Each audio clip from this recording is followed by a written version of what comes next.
So we can start the Q&A session.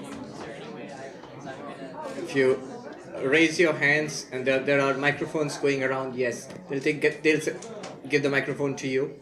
The gentleman right next to you. Yeah. Please keep your questions to the point, and let's see how it goes. Upon the attainment of permanent liberation, who is obtaining? All right, that's a very subtle question and a difficult one. You see, the question, if you got it, was this attainment of liberation. Who attains liberation? If you ask that question. You know why it's difficult? Because, if you put it this way, if the ultimate reality is Brahman, one existence, consciousness, bliss, that's ever liberated. Right? And then we are that Brahman. So we can't say that I get liberated. We can't say that Brahman gets liberated. Body does not get liberated. Mind does not get liberated. In fact, even the person does not get liberated. Ashtavakra says that it's not that the person will become free. You become free of the person. So the question remains then, who gets liberated? In Shankaracharya's commentaries, for example, in the Bhagavad Gita, 13th chapter, 2nd verse, there's a long commentary. After a long and subtle discussion, this question is asked. Who gets liberated in that case? Brahman doesn't need liberation. And I am Brahman, so I don't need liberation either. Shankaracharya asks there, why are you asking? Very interesting. The precise way the question is put is, who has ignorance? Who has ignorance? Brahman cannot have ignorance. And I am Brahman also. So I also cannot have ignorance. So who has ignorance? Whose ignorance is removed by Vedanta? And Shankaracharya asks, there's a very interesting reply. He asks a counter question. Why are you asking this question? And then the person says, because I don't know, I'm asking. And Shankaracharya says, therefore you have got ignorance. You just said you don't know. But I am Brahman. Shankaracharya says, do you know that? I said, no. In that case, you've got ignorance. You know why this paradox is there? The paradox is there because the individual, the jiva, is an illusory state. It's not a real thing with some real problem. The real thing only is Brahman. It has no problems at all. Therefore, this state of uncertainty, this state of inconsistency will remain. Only when you get liberated, what will happen is, you will see that I was never in bondage. So the question, if you ask, who was in bondage, who gets liberated, finally is rendered moot. The problem will not be solved, it just will be dissolved. See it from the perspective of Brahman, you begin to see what has happened. Yeah. All right. Could you pass the microphone there? Yeah. To you, then to him. First. Hello. Yeah, you have already partly answered my question, but my question goes a little bit further, and the question is that as a spiritual practice, we spend our life, we all have, the body keeps asserting itself, I'm hungry, feed me. And then either you listen to that assertion, so how does the pure consciousness assert itself? Of course, it doesn't need any assertion, but in the practice of spiritual practice, in the practice, it is a question of developing a new habit. Then where does that habit reside? Habits can only reside in the mind. So, as a practice, does it become a practice of negation? Telling the body, assert itself. If it's asserting itself, you say, go away, as a practice. Not as a theoretical question, but as a practice. Is it become a practice of negation? Because there is no need for positive assertion. Do you have a specific way to make your question precise? I understand where you're going with this, but can you state it more precisely? No, I'm interested more in the practice of it. Right. So the practice, is it the practice of negation, of assertion of body for example, or is it some positive practice? That's the question. All right. The question of practice. You see, one thing has to be understood. It is not that there are two things, one pure consciousness and the rest world, body, mind. It seems like that when you hear what I said. Separate the body from yourself and abide in pure consciousness. As if there is a body, mind and pure consciousness. You know what it's like? It's like telling a wave in the ocean out there in the Pacific that you separate yourself from the wave and abide as water. It's not that there are two things, a wave and water. No. It's the same thing, water itself, which appears and functions as a wave for a while. While it is a wave, it's still water, very much water, nothing other than water. All we are asking the wave to do is go on being a wave, no problem. Recognize in truth you are, you were, and you will be only water. You are pure consciousness. What about the body and the mind and the world? Note something. All of these are experienced in pure consciousness. I'm going to ask you to think carefully about one point. When can you say two things are separate? When can you say two things are separate? Practically, you can say that two things are separate if you can show them or experience them separately. I can tell you the lamp and the microphone are separate when I can show you the lamp separately and the microphone separately. You can experience them separately. You can experience them together also, but you experience them separately. Another example is somebody has got dentures or real teeth. You never know whether those are real teeth or dentures until you see them separately, the person and the dentures. Then you say, oh, okay, they are two different entities. But if you always see them together, you have no way of seeing that they are separate. You have no justification. Where am I going with this? Pure consciousness and the universe, body, mind, and everything else are like that. You can never show them separately. Think about it. All your experience of world, body, mind, can you ever experience them apart from consciousness? Or are they always experienced in consciousness? I'm asking you to think in this way, that it's first of all helpful sometimes to think of consciousness like a light which shines upon the room. It's helpful to think like that, but that's not what is meant. What is meant is consciousness is like water which appears as so many waves and bubbles and foam, as the gold which appears as so many ornaments, as the wood which appears as so many kinds of wooden furniture. Even while it is furniture, it's still wood. Even while it is a wave or a bubble or foam or whatever, it's still water. Even when it's a gold bangle or a necklace or a crown or a ring, it's still the same gold, or not changed at all. What has changed is the name and the form and the function. I'm trying to answer your first question is, how do you deal with the body when it asserts itself? Do you say, no, I will not feed you. Be hungry. I'm pure consciousness. There is a fundamental misunderstanding there. It's as if the body is something different which has caught me and made me a prisoner, but I am actually pure consciousness, spirit or whatever, and I shall fly free of you, the body. It's like the water telling the wave, I don't want to be a wave. You wave, get out from here. I will be water. The wave is nothing other than you. This is a deeper thing to understand. When Ashtavakra says, separate yourself from the body, he does not mean two real things being separated. He just says, what you thought of as the world, body and mind are, in reality, in knowledge, only pure consciousness. They're all names and forms and functions in pure consciousness. That is the basis of the answer. Now, practically to your answer. If the body is hungry, feed it. Feed it. There's no problem. Knowing that the bench is made of wood, does it prevent you from sitting on the bench? No. Knowing that the world is pure consciousness only, does it prevent you from vyavahara, which is called in Sanskrit vyavahara? No.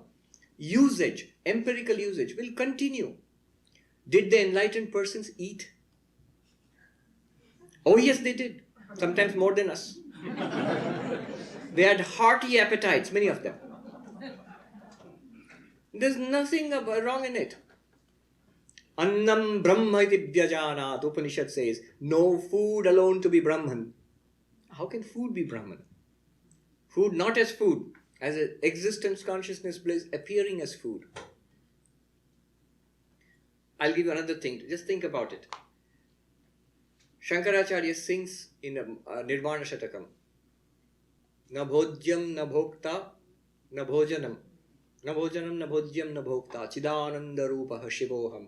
I am not the food, I am not the eater, I am not the eating, I am pure consciousness and bliss. One. Contrast this with every day when we go to eat something, we chant Brahmarpanam Brahmavi Brahmagno Brahmanahutam Brahmaiva tena gantavyam Brahma karma samadhina. That's the prayer which we chant every time when we go to eat in our monasteries. You know what it means? It means the ladle with which you eat, the spoon is Brahman. The food which you eat is Brahman. The fire of hunger into which you offer the food is Brahman. The one who eats is Brahman.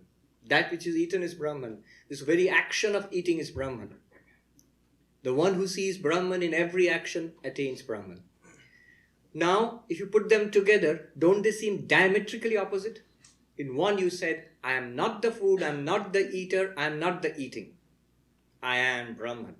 In the other one you say, the food is Brahman, the eating is Brahman, the eater is Brahman. Are they opposite or are they saying the same thing?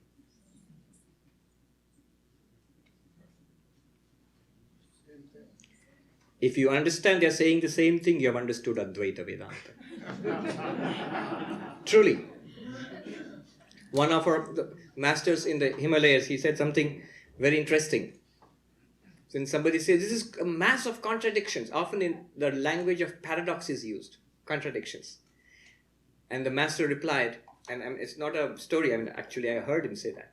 He said in Hindi, जब दो विपरीत बात एक साथ समझ में आएगी तब अद्वैत पकड़ में आवेगी.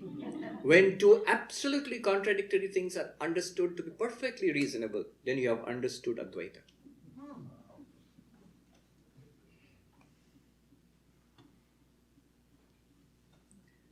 Imagine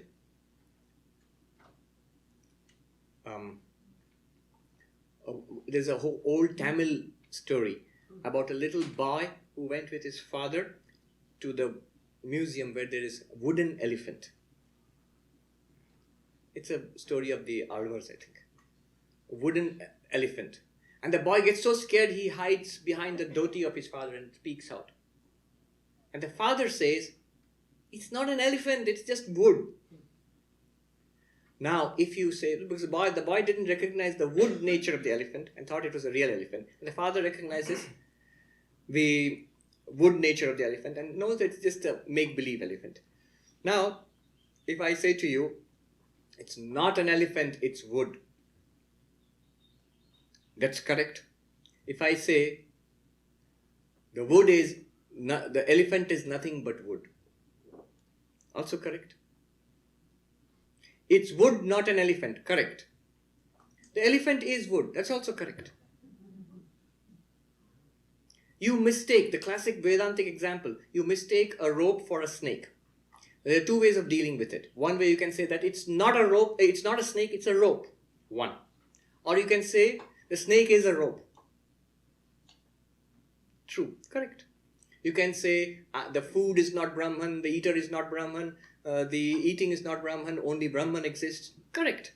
Or you can say Brahman is the food, the eater and the eating. Correct. Now practice. Is it good for the body to sit still and not fidget? Yes. As a body, certainly. Is it good for the mind to dwell on Om or on God or meditate? Yes. Is it good to believe in God and worship and Yes, why not? At the level of appearance, what you are asking is, in terms of the wooden furniture, you are asking is, should the chair be rejected and only the wood taken? My answer is no. Understand that it is only wood and use a chair as a chair, a table as a table. There's nothing wrong in it. It's not contradictory. When Ashtavakra says, separate yourself from the body, what he's telling is, separate the wood from the table. But it does not mean that there is a table and there is something called wood, and the two are enemies. No. Understand the table to be wood. Understand the water to be, the wave to be water. Understand the ornament to be gold. Then all the actions that were happening earlier, the business of life, can continue, but you will continue in peace and joy and serenity.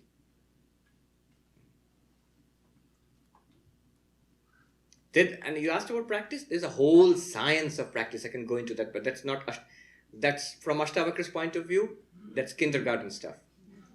But that does not mean it's useless. It is useful. It's useful to keep the body as a body in line. It's useful to keep the mind as a mind in line. It's much better for the mind to meditate than not to meditate. It's much better for the body to do yoga asanas and then not to do yoga asanas. It's much better to have rhythmic and deep breathing than shallow and chaotic breathing. But remember, none of them are going to make you Brahman. You are Brahman already. What Ashtavakra says, just recognize that. Try to understand that. Once you've understood it, if you practice, well and good. If you don't practice, you don't need it also. But at the level of the body and mind, the consequences will be felt. The benefits of practice will come to you if you practice, and if you do not practice, the benefits of practice will not come to you. At the level of body and mind. At the level of reality, you are always Brahman. Question?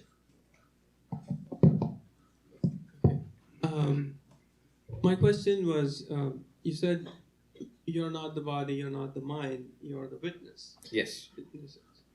But are we not still limited to the body and the mind and the situations and the memories and all that stuff still, even though we are not that? Mm-hmm. I mean, that's a contradiction. I feel it as a contradiction. All right. What I mean by not being the body and mind, and how are we not limited to being the body and mind, it's like this. When you are awake, to you the pure consciousness, this mind and this body and its life presents itself. And things keep happening. And you lead your life. Ups and downs in life continue. The moment you fall asleep and go into your dreams, then this body disappears from the awareness. This particular life disappears from the awareness. Based on waking experiences, dreams are generated. The pure consciousness continues to experience the dreams. When you go into deep sleep, the mind shuts down. So no experience of body, no experience of dreams, just a blankness and absence. The pure consciousness continues to experience that. The blankness and absence of deep sleep. And again the mind wakes up in waking world. Now, the pure consciousness is not limited by any of this. It's free of the waking, it's free of the dreaming, it's free of the deep sleep. Therefore, it can easily move in and out of these states. You see, the pure consciousness is not limited by your... It illumines the presence of your waking life. It illumines the absence of your waking life. And hence, it's free. You are free of the particular life. You think you're bound. I am not the body and mind, yet I seem to be bound by the circumstances of the body and mind. No. You think that you're bound by the circumstances of the body and mind because you think you are some kind of consciousness, a spark of consciousness in this body and mind. Rather, reverse it. You are the field of consciousness, a field of light in which the body and mind occasionally appear and do their thing. You are no more limited to the body and mind than even suppose this light example. This light is not stuck to any of us. It illumines all of us when we are present. When we leave the hall, it still illumines the empty hall. It's free of us. Every happening in your life, every person in your life, including your body, your mind, your cherished aspirations, your personal history, all of them appear in consciousness, depend on that consciousness, and disappear back into that consciousness. That consciousness is not affected by anything. It's free of all of that. But they in turn, they are not free of you. They depend on you. They cannot exist without you. You see, this is the play of Maya. We feel we are limited by the body and mind. We are stuck to them. It's the other way around. We are completely free of this life. But this life depends on us. The projector on which the movie plays, the screen is completely free of the movie. The villain in the movie does not make the screen villainous. The hero in the movie does not make the screen heroic. The disasters in the movie, an inferno does not burn up the screen. An earthquake does not split the screen. A deluge does not wet the screen. I'm almost literally translating Shankaracharya actually. He does not talk about a movie. He talks about the water of a mirage does not wet a single grain of the desert, a single grain of sand in the desert. That which is false cannot affect the real. So the screen is free of the happenings of the movie. It's not touched. Sanskrit word is asanga. It's completely untouched by what's happening on it. Yet the movie is totally dependent on the screen. Without the screen, no movie is possible. The world, the universe, and you yourself, your body and your life are completely dependent on you, the pure consciousness. You, the pure consciousness, on the other hand, are not at all in the slightest bit limited by the life of the person. You are free of the person. The person cannot be free of you, because the person has no existence apart from you. Think about your dream. You in your dream and all the things that are happening in the dream, the nightmare. You say, I'm trapped. No. You are generating the dream every bit. The tiger that's chasing you through a forest in the dream. You say, I'm suffering. I'm trapped in these circumstances. No. The truth is, you, the dreamer, you have generated the tiger, the forest, and the scared person running through the forest. All of them depend on you, the mind of the dreamer. They all depend upon you. You don't depend upon any of them. You are free of all of them. The moment you stop dreaming them, they go out of existence. This life is like that. Enjoy the life. Ashtavakra says, you don't have to run away from life. Enjoy life. Live in great joy. It is the beginner who's scared of life. Steps back. Oh, this is terrible. I'll do only sit and meditate and keep the world out of my mind. Don't keep the world out of your mind. The world is you. There's nothing in the world apart from you. Why should you be afraid? Alan Watts, whom I quoted, he tells it so beautifully. He says, you know what the secret of the universe is? It's best told as a little story. He says, I often find children get it immediately, adults takes a little longer. What's the story? He said, God only exists. He's telling children, God only exists. But after some time, God got all lonesome. I'll be alone, So God wanted to play. God wanted to play hide and seek. But whom will he play with? Because God only exists. Then God hit upon a clever plan. God pretended not to be God. How? He pretended to be you and me and him and her. Even the plant and the animal and the birds. And God pretended to be the sky and the fire and the earth and the oceans. God pretended to be not God. And merrily began a game of hide and seek with himself. But God, being God, is very good at what he does. He was so good at pretending not to be himself that he forgot himself. And that got him into trouble. Now God thinks that he is you and me and him and her and limited by this terrible life and suffering. God is now trying to find himself. God must be reintroduced to himself. That's what Ashtavakra does. He's reintroducing God to himself. Okay, question.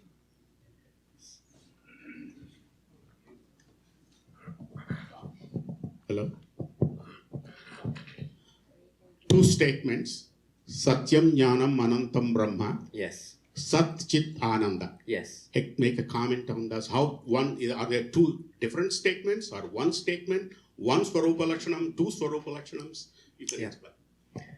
All right, that's a technical question. What he asked was, in the Taittiriya Upanishad, one of the Upanishads, Brahman is defined. If you ask what is Brahman, please define it. It's defined as Brahman is infinite existence consciousness. Satyam, existence or reality. Jnanam, knowledge or consciousness. Anantam, without limit. That is Brahman. Another definition of Brahman is Sat Chit Ananda. Pure existence, pure consciousness, pure bliss. They are almost similar, but there is a slight difference. Here you have used the word infinity, there you have used the word Ananda, bliss. So are they two different definitions? He also used the technical term Swarupa Lakshanam, the person who's been doing a lot of Vedantic study. There are two ways of defining Brahman. Two ways of defining Brahman. One is a direct definition, one is an indirect definition. What is a direct definition? Direct definition is God is infinite or Brahman is infinite existence consciousness. Or consciousness existence bliss is Brahman. This is called direct definition of Brahman as is, in its own nature. Swarupa means own nature, in its own reality. But the problem with this definition is it's awfully abstract, at least to a beginner. What do you mean infinite existence consciousness? It doesn't seem to have anything to do with me or you or this room or this sky and earth and plants and flowers. It seems something remote and abstract. So the Upanishadic teachers hit upon another way of defining Brahman which will make us more comfortable. An indirect way. It's called tatastha, literally meaning standing on the bank. So an indirect way of defining Brahman. What's it like? It's like this. Suppose you're going to the apartments out there in Orange County and they're all cookie cutter houses, they all look alike. And then your friend asks you, which one is yours? And you point out in the distance, that one. Which one? That one on which the crow is sitting. That one is mine. Okay, the crow is sitting on that's yours. Now the crow is not a part of your house. It just happens to be sitting there incidentally for that time being. It can now fly away. It's done its job of pointing out your house to your friend. You use the crow, an incidental thing, to point out what your friend was asking. Now can you do that to Brahman? Yes. When you say, Brahman is that from which the world emerges, that in which the world exists, that in which the world disappears finally. You are helping me now because I know the world. You mean this world? Yeah, this world. You mean me? Yes, you. All of this.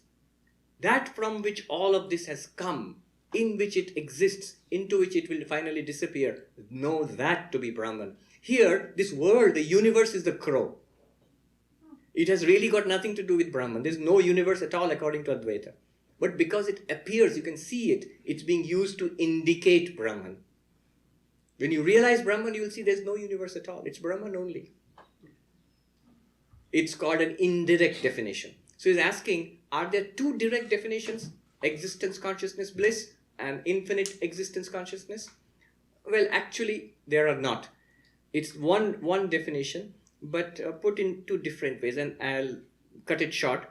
The link between the two definitions is this. One definition is infinite existence consciousness. Satyam Jnanam Ananta. The other one is Satchid Ananda. Now, Satyam and Jnanam, existence and consciousness, are the same, Satchit. Ananda and Anantam are the same. How? Infinity and bliss are the same. How? In the Chandogya Upanishad it is said, Nalpe Sukhamasti, there is no happiness in the limited. Yo vai bhuma tat sukham. That which is the infinite, the vast, that alone is the happiness. Our search for happiness knows no bounds. Until you are one with the universe, until you are one with infinity, you have it all. Until that time, you cannot stop searching for happiness. Happiness and infinity, happiness and limitlessness are one and the same. Limitlessness again is another name for freedom, moksha. True happiness is equal to limitlessness, is equal to freedom. We will not stop on this side of Maya. We must go beyond Maya to attain freedom. That alone is happiness.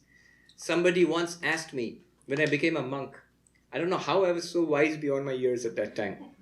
Somebody asked me, "Oh, you're giving it all up to be a monk." I said, no, I'm not being a monk to give it all up. I am being a monk because I'm not satisfied with a few things. I want everything, the whole universe. Questions? We have to work our way backwards there. I'll come back.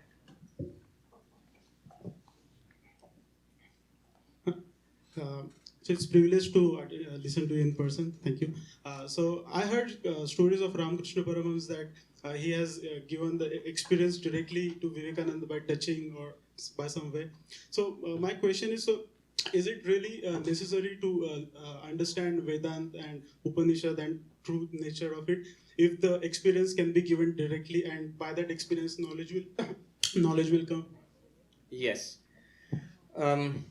The straight answer is you need a guru like Ramakrishna and a student like Vivekananda. One of our Swamis, he was giving mantra diksha, initiation, and it really happened. And the disciple who was going to get initiation, he asked the Swami, "But Swami, don't mind, let me ask you, Vivekananda didn't have to go through all this. He asked Ramakrishna, 'Have you seen God?' And Ramakrishna said, 'Yes,' and he showed Vivekananda God. So can't you sort of do that to me?" And then the Swami replied, "Neither am I Ramakrishna nor are you Vivekananda." Well, that's one answer. But you're right. Did you hear what the Swami read out before we started the talk about the Guru? It cannot come through books. It's only one illumined soul which can light the lamp of illumination. The quickening impulse comes from another spiritual soul. That's what the Guru does. And in an extreme case, it's like Ramakrishna. In the highest case, where it does not need a lecture. It does not need even mantra diksha. It does not need meditation.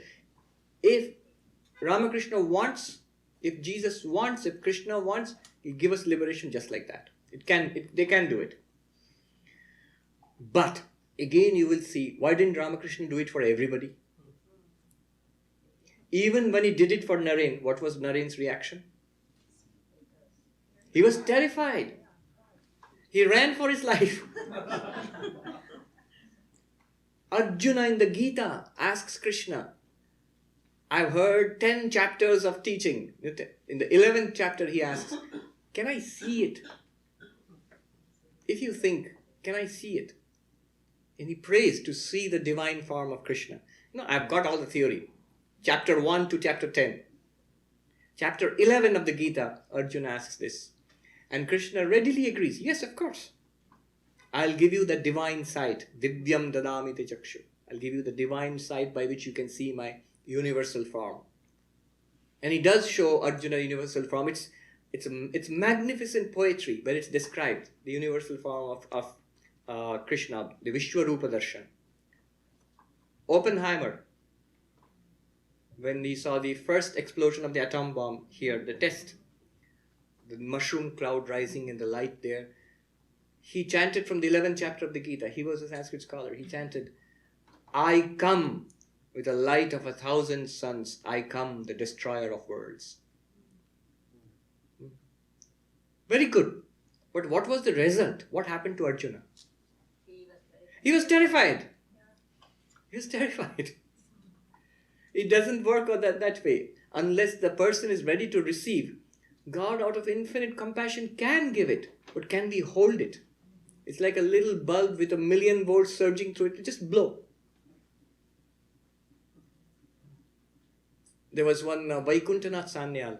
On 1st January 1886, the year Ramakrishna passed away, on the 1st of January, Sri Ramakrishna actually gave what he had given Naren, Vivekananda, he actually gave it to one and all, whoever came to him for a period of maybe an hour or so.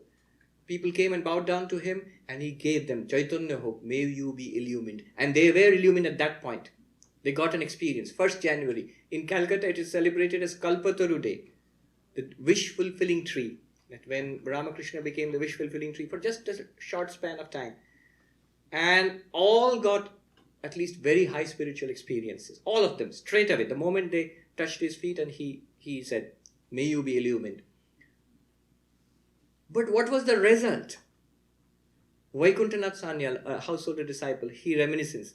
Somebody asked him, "What did you experience when Ramakrishna touched you?" And he said, on that day, 1st of January 1886, he said, "Immediately I saw Ramakrishna everywhere, stretching," the description is stark, "stretching from the sky to the earth. Wherever I looked, I saw only Ramakrishna. And my heart was overflowing with ecstasy, with bliss. The world faded away from my sight. And then," he said, "I sort of somehow tottered home. And it did not go away. Everywhere I just experienced Ramakrishna. The food I was eating, people around me, everything." And he says, on the 3rd day, no sleep, everywhere, blazing forth, unmistakable. And he says, then on the 3rd day, I got scared. He said, "I cannot carry on with my life, my business, my family, and I'll go mad. I'll just go mad this way." And he says, "I prayed, 'Lord, what you have given, please take it back.' The moment he prayed it, it faded away." He asked for it. He asked for it. So the moment he prayed that, "Take it away," it faded away. And then he says, very touchingly, that was 40 years ago. He says, now 40 years later, Ramakrishna passed away and his life continued ups and downs. He said, "I now think, why did I pray like that? What have I gained? I should have remained like that. What would have happened? I would have gone mad. I would have died maybe. It's perfectly all right. Dwelling in the vision of truth, if the body drops away, fine. Why couldn't I bear it?" And he says, all these years, what has sustained me was the memory of those 3 days. Once in a while, I think about that and I get the joy and peace, and that's what has sustained me. So yes, that's what happens. It's difficult to hold on to.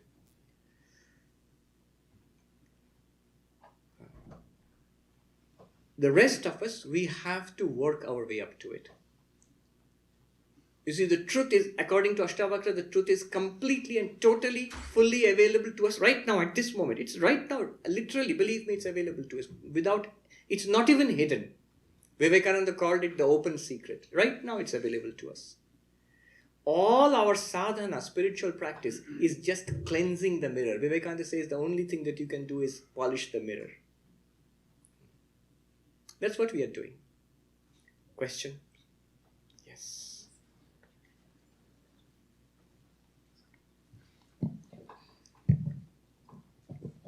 You mentioned about abiding in consciousness, Yes. but assuming someone abides in consciousness, okay, you will also don't need karma, thinking, and all of those things. So isn't it true that you have to achieve that level to abide in consciousness just by thinking about it? I may not be able to achieve in this life.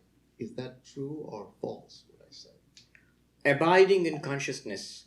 Don't be misled by the language. You know, when Ashtavakra asks us to abide in consciousness, it's basically he's asking the wave to abide in water.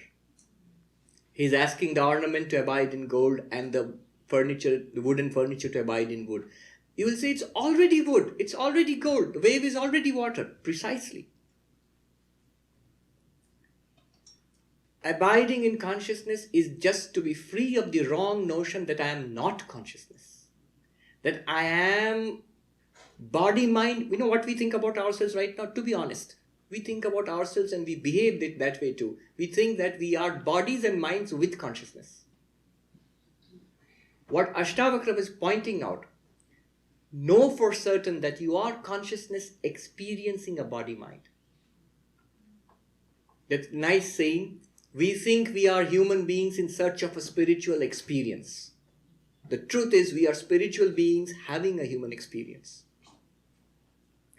Ashtavakra is uncompromising. You just have to know it. You say, no, what about lifelong practices? You can do that. Have fun. Do lifelong practices. Right? He's pointing out a basic truth.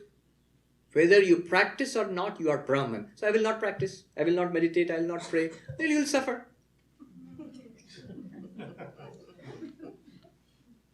Yeah. The solution to your question is this. If you want a straight answer, the straight answer is this. Know that you are Brahman, existence, consciousness, bliss. Knowing that you are Brahman, this person that you are aware of now, this person, this body, this mind, this life, what's the best use? To be a completely spiritual person. Is it that I have realized I am Brahman, now I need to go to Wall Street to make $1 million? That will never come. The moment you realize that you are Brahman, the only thing that will remain is the rest of this life, the game of this life, as long as it appears to you, you will use it to the best of. You'll either remain immersed in Brahman, or your actions will always be for the benefit of others. You'll be full of love, of service, of sacrifice, complete feeling of oneness with nature and with everybody around you. Try to be established in pure consciousness, you'll immediately feel oneness with everybody. And your every action, your every thought and every word that you utter will reflect that reality within. You see, Vivekananda's simple definition of religion. Religion is the manifestation of the divinity already within us. You can exactly see. In that little definition, everything is answered. Realize that you are Brahman and then manifest it. Oh, I can't manifest, I keep forgetting. Meditate upon it. You will not forget. My heart is dry. Love and surrender to God. It will help you to manifest the truth much better. Look at Vivekananda's simple, his powerful statement. My mission in life can be put in a few words. It is to preach unto humanity their inner divinity and how to make it manifest in every movement of life. Inner divinity, abide in pure consciousness. Manifest in every movement of your life. Let your actions, your thoughts and your words reflect the fact that you are Brahman, that you are free, you are a Jivan Mukta. Live like that. And you say, but I am not that yet. Ashtavakra says, you are that. You cannot be anything else. What you think, that you are. Yes. Question. Yes. This gentleman, and then we go there. And then we should go to the other side of the room too. Yeah. How does empathy and compassion work with this overall consciousness? What's the point of one wave having empathy for another wave? Which are all water anyway. Right. So it's not empathy of one for the other. It's the empathy that is the natural consequence of oneness. It's not a choice that this hand makes a choice to be kind to this hand. No. We are one. Hence, your interests are my interests. Your suffering is my suffering. It's an ethic based on oneness. There's an ethics based on duality. The thought of empathy comes, you're looking at it from a dualistic point of view. I am one person, you are one person, I have to be empathic with you. I have to understand your feelings. I have to feel what you're feeling. On the other hand, if I'm the one consciousness manifest as this and as that, then I'm not one person empathizing with you. There's no choice there. In fact, oneness and empathy, they'll be the natural consequence of this Advaitic knowledge. In the dualistic worldview, it can be empathy, it can be lack of empathy. In the Advaitic worldview, lack of empathy does not make any sense. Since we are one, that knowledge manifested through this body's behavior will automatically reflect in empathy for everybody. It's not a new thing that I'll have to practice. In a dualistic worldview, hatred is possible. And hatred has to be overcome by love. In a non-dualistic worldview, how can there be hatred? How can one hand hate the other?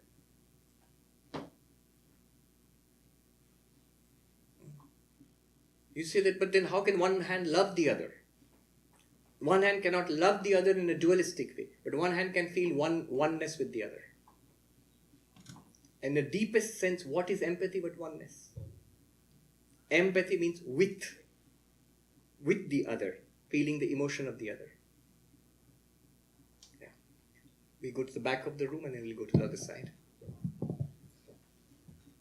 Namaste, Swamiji. It was a wonderful lecture.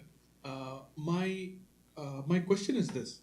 Now, if we say that all is Brahman, Yes. if everything around is Brahman, doesn't it logically mean that there is no such thing as Brahman? Why? Because let's assume you are. Let's take the ocean. Yeah. Okay. Let's take the ocean without fish or anything in it. Yes. Okay. Now, from the point of view of the ocean, Yeah. it will only think that it is the ocean if there is something to differentiate the ocean from something else. Yes. The atmosphere, the Yes. land outside. Yes.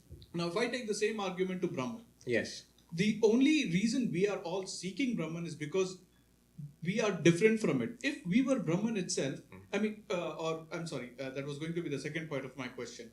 So if everything is Brahman, if everything is something, that something doesn't exist essentially. No, it's like saying all the waves are water, therefore water doesn't exist. Yes, but even in that You are making a case, distinction between understanding its existence in contrast to something else and its actual existence. If the ocean could not understand itself as an ocean in contrast to the sky, for example, it would not think of itself as an ocean. You're right. But would it cease to be the ocean? no. No. No. Your understanding depends on the mind, and the mind functions in duality. You're right. We feel ourselves to be different from Brahman, hence we seek it. Correct. One must be honest about what we are, what we feel. It's like the wave which does not know it is water. And then the wave is educated into knowing that it is water. Immediately it feels one with all other waves. Right? That's all. With the sense of difference is erased. Oneness ensues. The recognition of oneness comes about. Two questions on that side. I see a lady who's raising her hand. And the gentleman there. And then we'll stop because we have run out of time. Hariom Swamiji, Pranam. Namaskar. I have two questions. One is how a person can find the purpose of his or her own life. And the second is a social person like me or others, how one can practice spiritual practice in our day-to-day life. Okay. Thank you, Swamiji. Purpose of life. Straightforward. As Vivekananda said, the purpose of life is God realization. If you ask Ashtavakra, what's the purpose of life? It's to realize that you are Brahman. You say, no, my purpose is to get the kids to school and back safely. My purpose is to pay up the mortgage on my house. My purpose is to at least not get fired from my job. My purpose is to save enough for a rainy day. My purpose is this, that, to catch the latest movie from Hollywood. These are all my purposes. But I'll ask you, what are all these purposes meant for? They are all meant to make you happy. You're seeking satisfaction and peace. It's because these pursuits do not work that we ultimately turn to spiritual life. To prayer and love and meditation and knowledge. All of these pursuits, they come because we are not satisfied with this whole range of worldly pursuits. Ultimately, it is all for peace and happiness. What did Ashtavakra say in that verse? Separating yourself from the body and mind, you see yourself, you abide in pure consciousness. Right now you will attain permanent joy and peace. Sukhi Shanta. That's what we are seeking. You seek it wisely, we will call you spiritual. You seek it otherwisely. It's just called life and living life. So the purpose of life is actually all, whether we recognize it or not. You recognize it and consciously pursue it, you end up in the Vedanta Society listening to talks on Ashtavakra.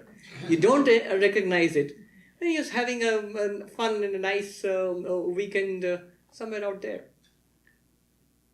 But all of us are pursuing the same goal in life. Pursue it wisely. It's quicker that way, less suffering that way. Yeah. And then can we, as a person in society, how can we practice this? Remember, Janaka was very much in society. He was a monarch and he had an empire to run. Krishna was a prince and a general. He had a war to fight. These were immensely practical men. If this Vedanta was something impractical, they wouldn't give it a second thought. They had no time for subtleties and sophistries. It is meant for people who are busy.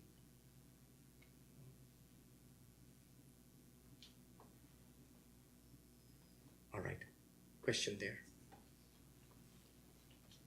Yes. Was somebody asking a question there, back there? No? Then somebody here? Okay, here. That's the last question. We run out of time. Hello, Swamiji. My question is fairly simple. I would like to know, well, I heard you speak earlier about knowing that we are Brahman. Yes. And I would like to know the difference between knowing, believing, and thinking that we're Brahman. Very good question. Suppose I sit and think, I am Shiva. I'm thinking that. An actor who acts like Shiva on stage, in a religious play, he is acting. He thinks, he tries to simulate being Shiva. He's still that actor. He knows that he is so and so an actor. So what does he know, and what is he acting as? Two different things. He knows I am an actor. That knowledge is unshakable. And he's make believe that he's doing that acting as Shiva. So that's a superimposition. As long as he acts like that, he looks like Shiva, he talks like Shiva and whatever, he dances like Shiva and whatnot. But all the time he knows I am not Shiva, I am an actor. So what you think, what you believe is different, and what you know is different. Right now, we may have heard or studied Vedanta and we come to believe in it. It sounds pretty logical, pretty rational. I think it's right. Now if I ask you, do you know that you are Brahman? Or do you believe that you are Brahman? I'll believe. I'm sort of convinced that I'm Brahman, but I don't know it yet. If you believe it, you may believe something else also after some time. A more convincing argument comes along, you may change your belief also. But if you know something, one master put it this way, again in Haridwar, he was saying, a person who has